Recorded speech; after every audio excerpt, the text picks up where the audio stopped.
है, आज भी हमारे समाज में वुमेन एम्पावरमेंट की बात क्यों? वुमेन एम्पावरमेंट ही क्यों?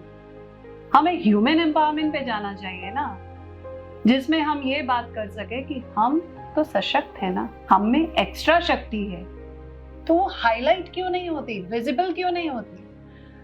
मैं हमेशा जिस सोसाइटी को बिलोंग करते हैं वहाँ पे तो ये डिसाइड करना भी शायद घर के लोग डिसाइड करते हैं कि हस्बैंड कौन होगा, तो फिर हस्बैंड और आप मिलके डिसाइड कैसे करेंगे कि कौन किसके घर जाएगा? जब क्यों ये रिवाज है कि हम ही अपना घर छोड़कर नई दुनिया बसाएं?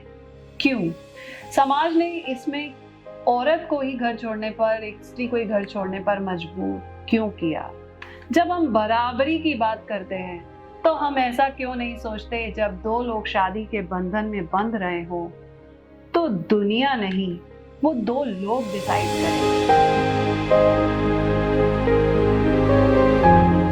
Welcome to season 2 of our podcast. You are listening to Naughty, Sassy, Classy with Kalpu.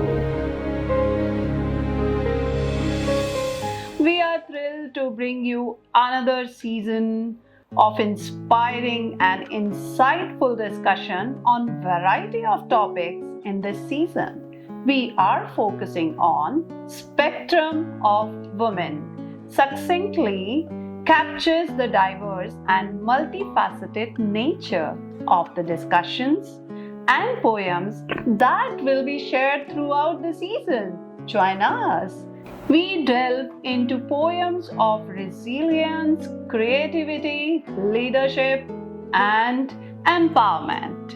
Our guest, Nidhi Agarwal, will share her unique perspective and journey, shedding light on the many facets of womanhood. जहाँ हमें तलाश है जिंदगी के हर रूप, हर रंग, हर पहलू, अच्छी सेहत और हर उस लम्हे की जो हमें शानदार और दबंग बनाता है। दोस्तों, सीजन 2 स्पेक्ट्रम ऑफ वुमेन और निधि अग्रवाल का छोटा सा सारांश एपिसोड मैंने सीजन 2 के एपिसोड 1 में पब्लिश किया है और उसका लिंक नीचे डिस्क्रिप्शन में मेंशन किया है, ताकि आप इंट्रोडक्शन एपिसोड को सुन सके। आप सबका इंतजार खत्म होता है आज नॉटी, सैसी, क्लासी प्लेटफॉर्म पर हमारी बहुत प्यारी और यूनिक गेस्ट निधि अग्रवाल हमारे साथ हैं। आई नो आप सब हमारे 5 एपिसोड के जो aggression, progression, self respect, clear thought पर बेस्ड है, काफी एंजॉय किया और हमें पसंद भी किया। Thanks from bottom of heart. अब हम नया रंग मोड 2, जो कि मॉडरेट, सबमिसिव, फ्लेक्सिबल, अंडरस्टैंडिंग और क्वेश्चनेबल है। Yes, it's heavy questionable mode. Colours लेकर आपके सामने आएंगे, लेकिन एक बात, आप सबको मुझसे ये एक वादा करना है, मोड चाहे कुछ भी हो, हम अपने रंग और हर रूप को उतना ही सम्मान और प्यार देंगे जितना हम अपने परिवार, दोस्तों और उस हर चीज को देते हैं जो हमारे लिए कीमती है। हम ही तो हमारे लिए कीमती हैं, हम ही तो हमारा कोहिनूर हैं, तो हमें अपने आप को भी उतना ही सम्मान करना है। आज फिर से हम मॉडरेट मोड के नए रंग, नई कविता और हमारी प्यारी और बहुत अनोखी गेस्ट निधि के साथ आपके सामने हैं। Welcome Nidhi for joining at naughty, sassy, classy platform. तो आज आप हमारे लिए क्या लेकर आई? आज मैं एक सेंसिटिव पोइट्री लेके आई हूँ और ये पोइट्री थोड़ी स्पेशल है टू मी। मैं इसकी वो स्टोरी आपको बाद में बताती हूँ क्यों स्पेशल है, पहले आप उससे सुनिएगा एंड एंजॉय करिएगा, तो आपको बताऊंगी कि क्यों स्पेशल है। Wow, there is some speciality behind this poem too. We are excited. I am तो too much excited. क्या टाइटल है, एटलीस्ट वो तो बताइए। अच्छा, मेरे को लगता है उसके टाइटल से समझ जाएंगे क्यों स्पेशल है। इसका टाइटल है चली ससुराल। वाओ, चली ससुराल ही क्यों? मुझे लगता है कि वो एक एरिया होता है जिसमें हर लड़की बहुत इमोशनल हो जाती है। एक फेज होता है जो कि एक बहुत बड़ा चेंज लेके आता है आपकी लाइफ में, तो उस पर्टिकुलर चीज पे तो लिखना बनता है, नहीं? Agree to that. हमारे नए जीवन का आगाज बिल्कुल चालू होता है चली ससुराल के साथ।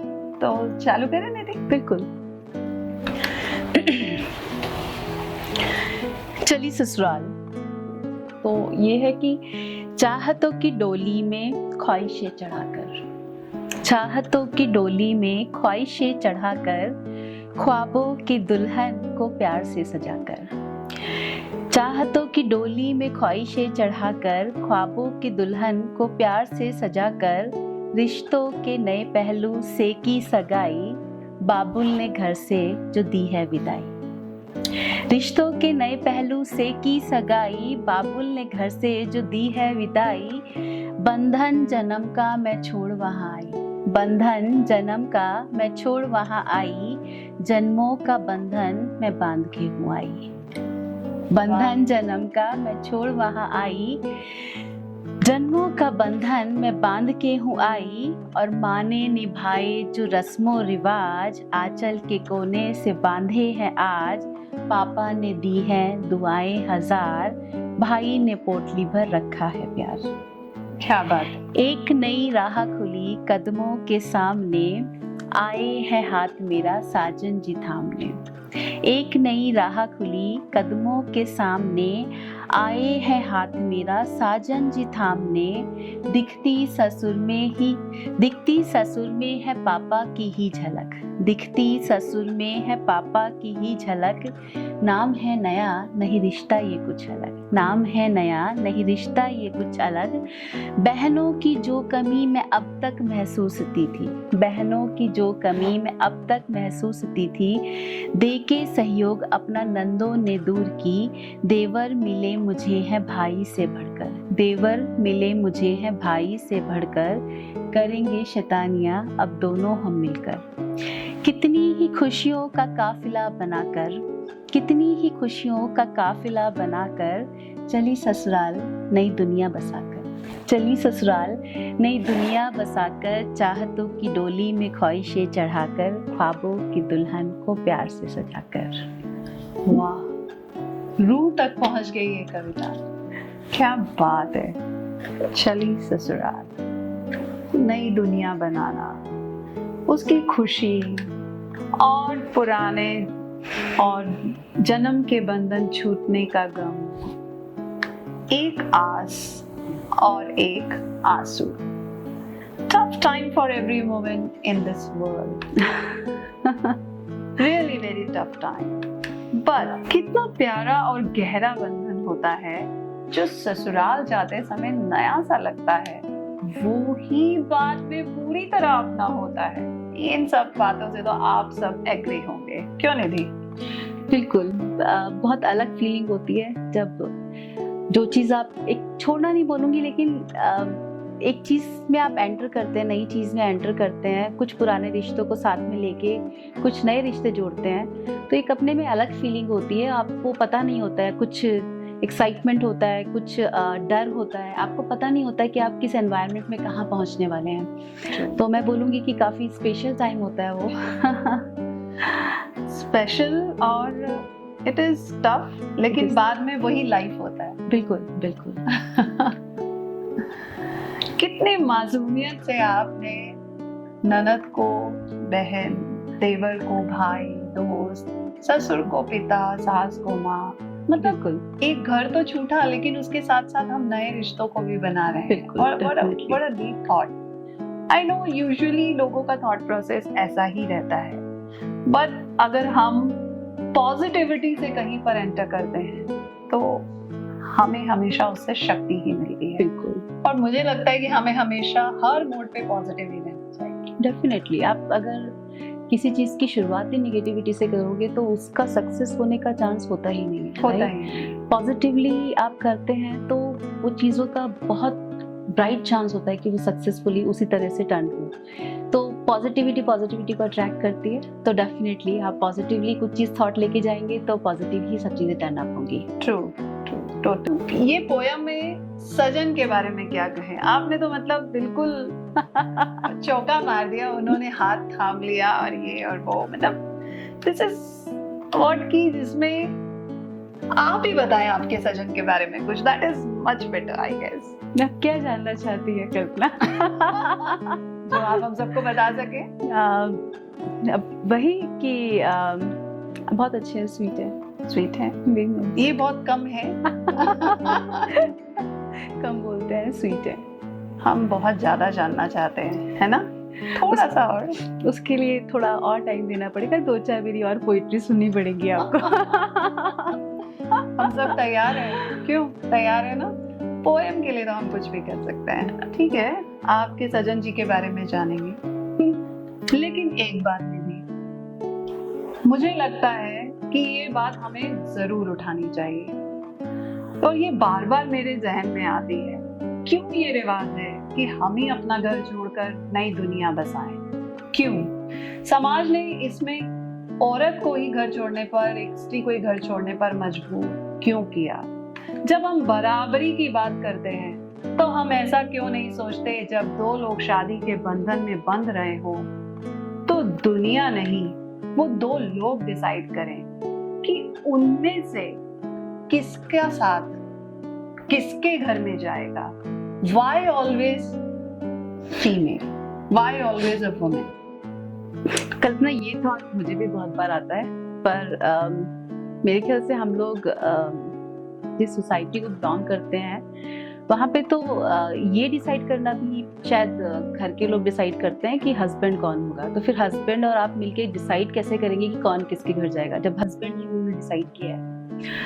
तो मुझे लगता है क्वेश्चन थोड़ा ट्रिकी है, बट मेरा आंसर ये है कि डेफिनेटली दो लोगों को मिलके डिसाइड करना चाहिए, क्योंकि हम बराबरी की बात कर रहे हैं यहाँ पर मुझे ऐसा लगता है कि ये जो रिवाज बोलना चाहिए जो चल रहा है, वो इसलिए चल रहा है कि ये फीमेल जो होती है उनकी स्ट्रेंथ होती है, औरतों की स्ट्रेंथ होती है कि वो जल्दी से हर जगह पे एडजस्ट कर लेती हैं, राइट? उनकी ईगो वो अपनी मैनेज कर लेती है इजीली, राइट? तो प्रॉब्ली उस चीज़ को देख करके ये बनाया गया कि वो एडजस्ट कर सकती हैं, इसलिए उनको आने देते हैं। पर if you ask me my personal opinion, obviously दो लोगों को अपनी ज़िंदगी लीड करनी है, दे शुड डिसाइड। ट्रू।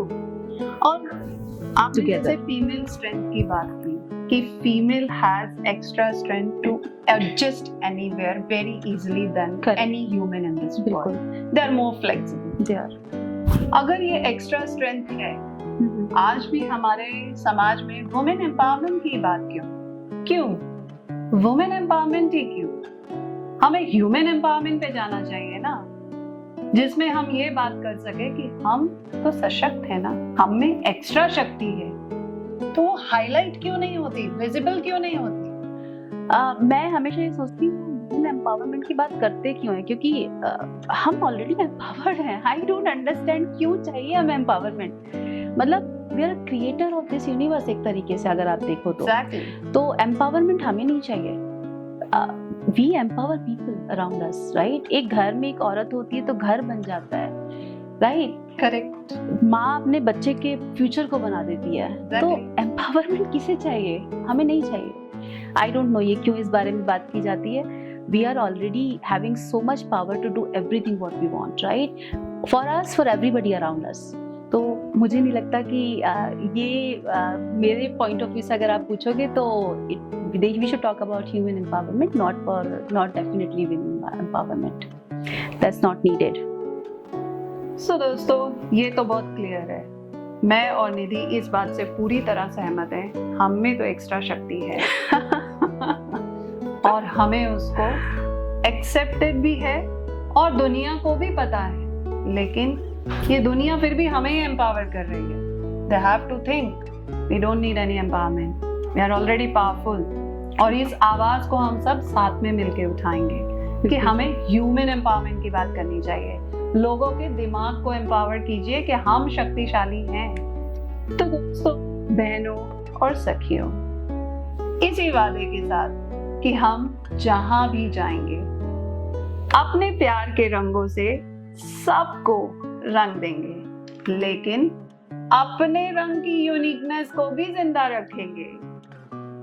और अगले हफ्ते एक नई कविता और निधि के साथ फिर से मिलेंगे। अभी के लिए आप सबसे विदा लेती आपकी NJ कल्पू। Thank you so much.